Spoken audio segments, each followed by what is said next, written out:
Bismillahirrahmanirrahim. Assalamualaikum warahmatullahi wabarakatuh. Bertemu lagi di mata kuliah fungsi variabel kompleks. Kali ini kita ada di pertemuan kedua. Di pertemuan lalu kita sudah belajar sifat-sifat khusus dan operasi-operasi yang berlaku di bilangan kompleks. Kemudian kita juga belajar representasi dari bilangan kompleks, yaitu sebagai pasangan terurut dan sebagai bentuk rektangular, beserta beberapa propertinya. Nah, untuk kali ini kita akan melanjutkan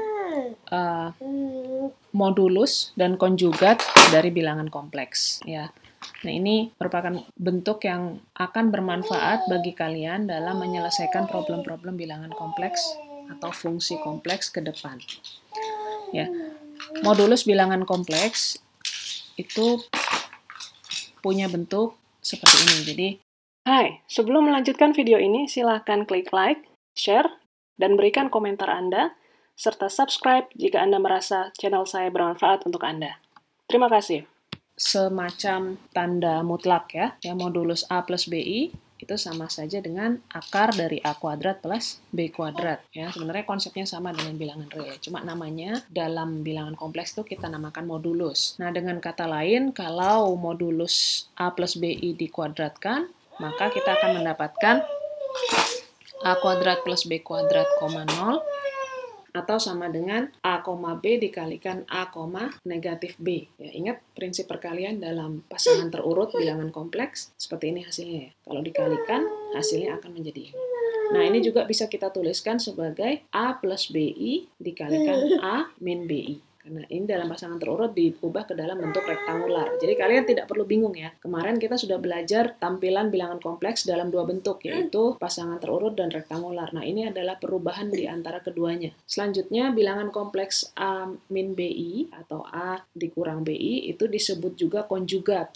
Konjugat bilangan kompleks. Dari bilangan kompleks yang mana, Bu? Dari bilangan kompleks A plus BI. Cara penulisannya, kita letakkan garis bar di atas A plus BI. Jadi kalau ada tanda bar di atas bilangan kompleks, maka itu tandanya adalah konjugatnya. Artinya untuk mengoperasikannya, kita mengubahnya menjadi tanda bentuk negatif di tanda tengahnya. Kalau tanda tengahnya ini sudah negatif, misalkan A negatif BI, terus ada tanda bar di atasnya, berarti berubahnya jadi positif. Jadi berbalikan. Nah, selanjutnya contoh. Masih ingat tidak contoh pembagian yang saya berikan di pertemuan kemarin? Ada 3, negatif 2 dibagi negatif 1, 1. Nah, kita dapatkan hasilnya dengan teknik apa kemarin? Sistem persamaan kan? Kita pakai sistem persamaan dan pakai sistem inverse. Dan itu langkahnya lumayan panjang. Didapatkanlah hasil ini. Minus 5/2, minus setengah. Nah, dengan menggunakan prinsip konjugat, itu akan lebih sederhana. Ya, karena kita hanya menyelesaikan ini dengan mengalihkan penyebut dan pembilangnya dengan konjugat si penyebutnya. Tapi kita lebih dahulu mengubahnya ke dalam bentuk rektangular dulu. Ini kan pasangan berurut. Oke, kita ubah dia ke dalam bentuk rektangular. Jadi 3, minus 2 sama dengan 3 minus 2i per minus 1 plus i. Ya, ini kan soalnya ya. Maka kita kalikan dia, baik pembilang maupun penyebutnya dengan konjugatnya. Bukan konjugat si pembilang ya, tapi konjugat si penyebut. Konjugatnya kok ini Bu? Ya, yang berubah tandanya hanya yang tengah saja. Oke, yang ini tidak berubah. Ya, nah, setelah dikalikan pakai prinsip perkalian bilangan kompleks, kita dapatkan hasil yang sama. Ini kalau ini dikalikan, jadinya adalah ini. Oke? Nah, Anda bisa coba sendiri. Nah, kemudian konsep kedua adalah konsep fungsi re dan im. Ya, atau real dan imajiner. Maksudnya gimana? Ya, misalkan kita punya suatu bilangan kompleks, kita namakan Z sama dengan A plus BI, maka kita bisa mendefinisikan dua fungsi real, di mana namanya re dan im. Re itu pemetaan bilangan kompleks ke real, ya, dengan anggota Z itu yang dipetakan adalah real Z-nya, kita namakan A. Kemudian yang im itu fungsi im-nya adalah kompleks yang dipetakan ke real juga. Jadi dua-duanya dipetakan ke real dengan Z yang ini tadi bernama im Z ya, yang sama dengan B. Oke, jadi kita berusaha menjadikan si bilangan kompleks Z sama dengan A plus BI ini dipetakan ke real semuanya. Itu namanya fungsi re dan im. Oke. Nah, akibatnya apa? Akibatnya, Z yang ini tadi, karena kita sudah mendefinisikan re Z sama dengan A dan in Z sama dengan B, maka kita bisa tulis ulang Z sama dengan re Z plus in Z I. Dan konjugatnya adalah re Z minus in Z I. Ini menggunakan konsep konjugat yang tadi. Akibatnya apa? Akibatnya, kalau kita menjumlahkan ini ya, Anda bayangkan ada dua persamaan ini, Z sama konjugat Z. Kalau kita jumlahkan, maka kita akan dapatkan re Z sama dengan Z plus konjugat Z per 2. Karena in-nya kemana, Bu? In-nya menjadi 0. Karena kalau kita jumlahkan, maka karena ini berlawanan tanda, in Z I-nya akan 0. Ya, tinggal 2 re Z sama dengan Z plus Z konjugat. Sehingga re Z-nya sama dengan Z plus Z konjugat per 2. Ya. Nah, sedangkan kalau kita kurangkan, maka yang menjadi 0 adalah re Z-nya. Kita kurangkan dua persamaan ini, yang menjadi 0 re Z-nya, sehingga in Z-nya kita bisa tuliskan Z minus Z konjugat per 2 I. Ini nanti akan bermanfaat di operasi-operasi setelah ini. Nah, dengan demikian kita juga bisa menuliskan modulus dari Z adalah akar dari re Z kuadrat plus in Z kuadrat. Ya, akibatnya re Z, modulus re Z kurang dari sama dengan modulus Z, dan modulus in Z kurang dari sama dengan modulus Z.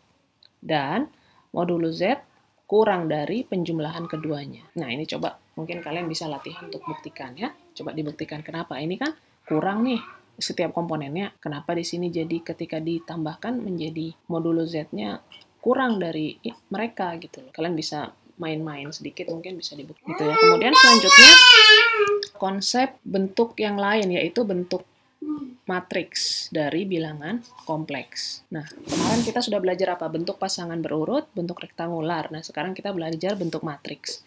Nah, kalau kita punya dua bilangan kompleks, kita kalikan, katakanlah Z1 dan Z2, maka kita bisa menuliskan bentuk begini, kan? Ya, misalkan Z1-nya A1, B1, Z2-nya A2, B2, maka kalau dikalikan bentuknya begini.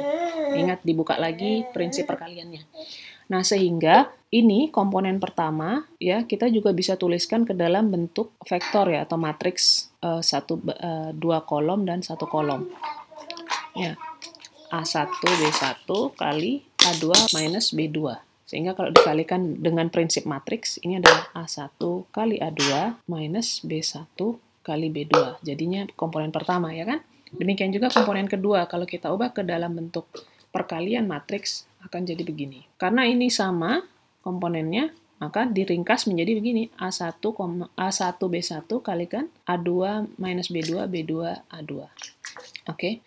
Operasi perkalian ini memberikan inspirasi untuk menuliskan bilangan kompleks A, B sebagai ini. A minus B, B, A. Oke, itu. Jadi, ini bentuk lain saja. Untuk apa, Bu? Ya, sebagai insight atau wawasan kalian bahwa di aplikasi-aplikasi bilangan kompleks di dunia teknik, di dunia lain ya, selain mathematics ya, itu ada yang dituliskan dalam bentuk gini. Nah, perhatikan bahwa bentuk matriks di atas itu invarian ya terhadap operasi penjumlahan dan perkalian matriks biasa. Jadi, bentuk matriks bilangan kompleks itu operasinya, perkalian dan penjumlahannya diberlakukan sama seperti perkalian dan penjumlahan matriks, seperti yang sudah kalian pelajari di aljabar linier ya. Nah, perkalian bilangan kompleks AB kali C, D itu bisa dinyatakan oleh perkalian dua buah matriks seperti ini. Oke, kalau ini bentuk pasangan terurut, kalau ini bentuk matriks, di mana tanda cross menyatakan perkalian matriks biasa.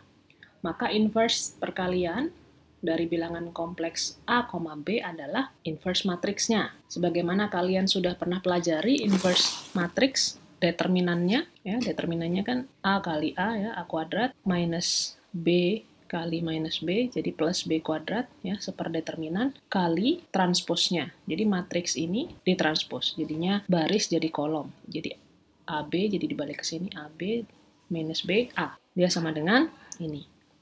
Nah, perhatikan bahwa dalam notasi yang standar, matriks yang terakhir berkorespondensi dengan bilangan kompleks ini sebagai inverse dari bilangan kompleks A, B. Ingat kemarin yang materi bilangan kompleks yang kemarin kita nyatakan bentuk ini sebagai inverse dari A, B. Ya, jadi sama saja. Meskipun dinyatakan dalam matriks, dia tetap menghasilkan bentuk inverse yang sama. hanya penyajiannya saja yang berbeda. Oke. Jadi cara mengingatnya supaya kalian tidak susah, kalau pasangan terurut bilangan kompleks A, B misalkan disajikan dalam bentuk matriks, itu barisnya sama A, B, kemudian di bawahnya dibalik BA, tapi B-nya dikasih tanda minus. Oke, sama seperti ini. A per A kuadrat plus B kuadrat minus B per A kuadrat plus B kuadrat. Ini sebagai inverse-nya, ya kan? Kemudian dibalik ini jadi berubah tanda dan ini. Nah, dengan notasi matriks, bilangan I yang Anda kenal sebelumnya itu dapat dituliskan menjadi ini 01 minus 10. Karena kita ingat kemarin ketika belajar bentuk bilangan kompleks yang tipe pasangan berurutan, itu I bisa dituliskan ke dalam pasangan berurutan 0,1 kan? Nah, matriks ini dikenal dengan nama matriks simplektik ya, J, namanya J. Jadi, matriks simplektik memenuhi J kuadrat sama dengan minus I. Di teknik elektro, ya, banyak menggunakan matriks simplektik ini untuk problem-problem yang mereka hadapi. Ya. Bilangan imajiner I biasanya dinotasikan dengan J. Ya, jadi kalau kalian misalkan punya kawan-kawan yang kuliah di teknik elektro, notasi mereka untuk bilangan imajiner itu J biasanya. Karena mereka bekerja di matriks. Jadi mereka lebih prefer mempresentasikan bilangan kompleks dalam bentuk matriks. Oke. Nah, contoh sekarang. Misalkan kita ingin menghitung setengah akar 2, setengah akar 2 pangkat 5. Hitunglah ini, ya, maka kita bisa memanipulasi bentuk ini terlebih dahulu ke dalam bentuk matriks. Boleh, ya. Jadi, ini tulis sebagai barisnya, kemudian dibalik berubah tanda, ya. Kemudian karena sama, hanya berbeda tanda saja, jadi setengah akar 2-nya bisa dikeluarkan, tinggal menyisakan matriks 1, 1, minus 1, dan 1. Oke. Nah, karena kita disuruh menghitung pangkat 5, maka ini semua dipangkat 5-kan. Dipangkat 5-kan, ya, menghasilkan apa? Menghasilkan 1/4 kali akar 2, ya, 1/4 kali akar 2, dikalikan matriks 1, 1, minus 1, 1, pangkat 5. Bu, kok bisa berubah? Ya, Anda coba sendiri, kalau setengah akar 2 dipangkat 5 berapa? Setengah pangkat 5 ada berapa, kemudian akar 2 pangkat 5 berapa? Pasti menghasilkan ini.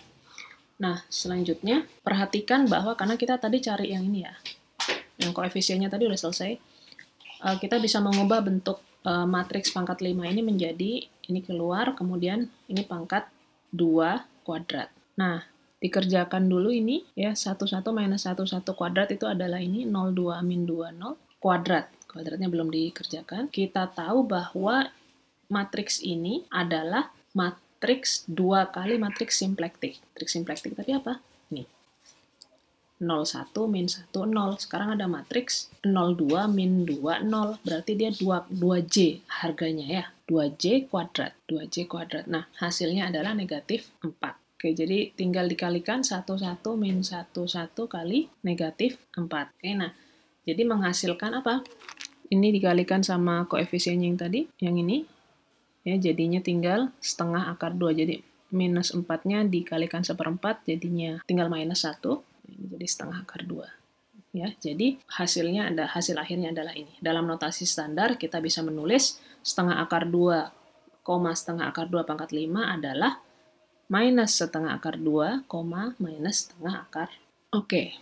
Nah, untuk latihan di rumah, saya ingin Anda mengerjakan nomor 1 ya, dan nomor 3. Oke, coba nanti kita lihat bagaimana Anda mengerjakannya. Silahkan kumpulkan di akun LMS-nya masing-masing. Nanti akan saya buatkan assignment-nya, ya, supaya kalian bisa dapat alamat pengumpulannya. Ya, ingat nomor 1 dan nomor 3 saja. Oke, kerjakan sesuai dengan apa yang sudah diinformasikan di sini. Baik. Saya kira kita cukupkan sampai sekian dulu. Semoga materi ini bermanfaat untuk Anda. Selamat belajar. Assalamualaikum warahmatullahi wabarakatuh.